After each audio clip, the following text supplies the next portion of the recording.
All right, Merja, now we are approaching that silly season where we have Christmas parties and New Year's parties and the pressure builds to appear to your friends and family, sometimes as part of a happy couple, even if you're not.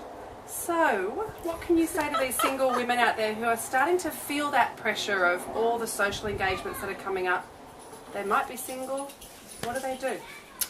Well, first of all, what's really important that you remember over there that right. You're perfect. You can't get it wrong. There is nothing that you can do wrong, and you're already perfect. And whatever you need for you is completely valid, and you should get what you want. That's number one. Number one! I didn't hear any mention of how to pick up a bloke in that. Yeah, because you don't need to. No, that's right. You know, you become completely radiant. Yeah. When you know your own value, you become completely radiant, and you will have to start fighting them off. Well, your cup will be so full anyway. Look, once we're actually doing the things that we feel really passionately about, everything flows. Money starts coming in, blokes are beating down your door, everything happens. So it's, you know, people say, oh, it's well and good to say that and la la la la. Yeah. But I don't actually know any woman who hasn't done a program, like one of the programs with me, or sometimes I give people a specific challenge. Yeah. You know, nurture yourself or do fun things 30 days in a row and see what happens to your life. Yeah. See what happens to your love life, see what happens to your money. And they go like, holy cow. Yeah. I'm getting these emails going, did not realize. Didn't realize the power that behind has. fun and joy and enjoying yourself. Yeah. Because the thing is that the masculine is not actually attracted to another masculine. So like going out there and trying to find somebody is a very masculine thing. Like hunting. Tunnel vision, direct line thinking, all that kind of calculation, that's very masculine. So if you are wanting to attract a masculine man, you need to be in your feminine, you need to be soft, you need to be open for yourself. When you're open to yourself, it's just amazing. When you're open to yourself, men become very attracted to your energy because they know that in that energy they can rest and recuperate. And that is what the masculine needs from the feminine. So, put into really plain speak, am I hearing that you're saying just go out and have fun as yourself at all these Christmas parties as a single woman? Yeah. And the thing is that, you know, you're thinking about hooking up with somebody while you're out.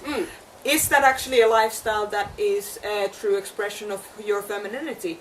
If it is, I'm not saying that there's anything wrong with a lifestyle that includes, you know, going out and partying and drinking and, you know, having fun and dancing, any one of those things or a combination of those things. Yeah. If that is who you truly are, do that and do it well. If, on the other hand, you enjoy things like, you know, cozy situations, more intellectual conversations, you know, more quiet surrounding, maybe outdoor stuff. You know, go to the Christmas party and have fun, but don't put that pressure of having to meet somebody in that space, because if you meet them in that space, they're probably into that thing anyway. And if you're not into it, what's the, you know, on a long-term thing, what's the point? What's the point? So go to those have fun, go and do that thing, let your hair down, have a great time, and then continue doing the things that make your heart sing. If it's hill walking, go and do that, you'll probably meet somebody there. If it's doing yoga, go and do that, you'll probably meet somebody there. If you have a dog, if you have horses, do that thing. Do that thing that makes your heart sing, and you'll meet that right person, either there or in the most obscure place that you never could have imagined that could have happened, but you meet the right person because you're doing the things that make your heart sing. And having a great time. So you're not sort of, you know, sacrificing what you love by going out trying to hunt down a mate. And having a miserable time in the process. Absolutely. I mean, the thing is that, like, I came out of a long-term relationship, and I thought genuinely when I was single, I was kind of feeling, oh yeah, I'd like to meet somebody. I went like, oh, I should go to pubs and meet people, and I was living in Ireland at the time. Yeah. And Big it's pub very culture. pub. Oh God, yeah. It's either pub or church. Then the next day you go there to you the go. church to try and get forgiveness for everything you did in the pub the night before. Makes But- perfect sense. Yeah. Ah, don't you just love the oppression of religion? Anyway, moving swiftly along. I thought that I should go to pubs to meet people, but in fact, when I stopped going to pubs and started doing the work that I loved doing, which was women's work, empowerment work, gender work in general, body work, I was loving being with the horses. I was loving doing all that kind of stuff, and I met my partner on Facebook. And he's living on the other side of the world. Yeah. Yeah. So I was just completely loving my life, not going to the pubs or to the churches or those places where I thought I'd meet somebody, and then I met them online. Who knew? Who knew? And people laugh when I say I met my partner on Facebook, and they're like, oh, that's so funny. And I'm like, yeah, and you know how it started? I sent him an email saying, oh, I see you do men's work, I do women's work, do you want to compare notes sometimes? That's it. Well, I met my husband, let's have a jam. We both played music. Let's have a jam. Yeah. 2 kids and 10, 12 years later. So it is.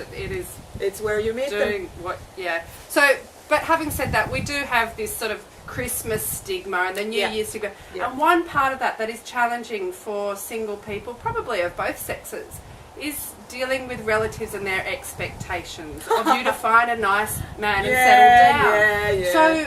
So for those situations where you might just feel put on the spot, or you might feel like you're reverting maybe back to child because you're being judged, or you might perceive that you're being judged. Can you give us any sort of advice for those occasions? Well, it really depends on where you're at in yourself. So if you feel that shying away from that subject altogether would be the best thing, because sometimes it is, avoiding it, you could say something like, yeah, no, and then change the subject. Right. Yeah, it'll come, and then change the subject. If you're feeling a bit stronger in yourself, if you're feeling that you might be able to say, look, I'm just... it'll happen when it happens. You can say that. Yeah. You can say things like, I want to actually be well in myself so that I can attract a partner who is worthy of my time, my presence, my me. Myself. Yeah. If you feel well enough in yourself, you can say that. But sometimes it's quite appropriate to just tell people where to put it. And you can just say, look, it's really none of your business. So it's a boring conversation. Let's talk about the Christmas cake or something. Yeah. So, talk about, you can put... Relatives mean well, they're not doing it necessarily to be nasty. They want you to be happy. Sure. And the perception is, if you're coupled, somehow you'll be happier. Exactly. And you can explain to them, if you have patience, because people are in different spaces. Yeah. Like for me saying, oh yeah, you can say this, I know you mean well, and it'll happen when it happens. That's fine. But if you're in a space where you feel like you need to set boundaries, you can't tell them to fuck off. Yeah. And mind their own business. Yeah.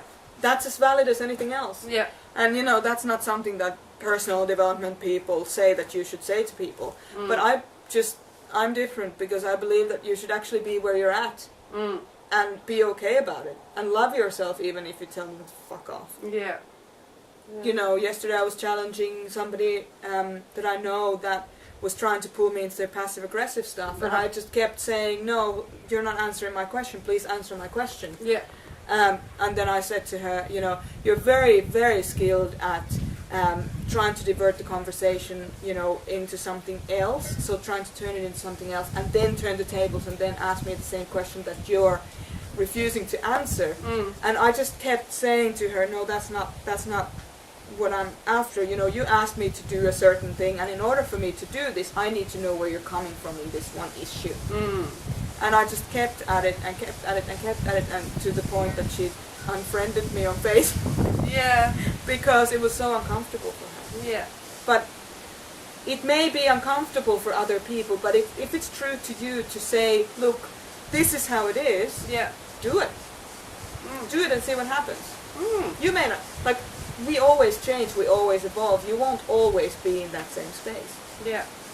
Do what's right for you for right now. If it's completely outrageous, or if it involves, killing people, or, putting people into danger, it's not a good idea. We know there's a line there somewhere. Yes. Yeah, but, I think verbally you're well in your rights to say, look, I really don't want to discuss this with you. I don't feel that, you have the right to be asking me this. Yeah. So, whatever you need to do it.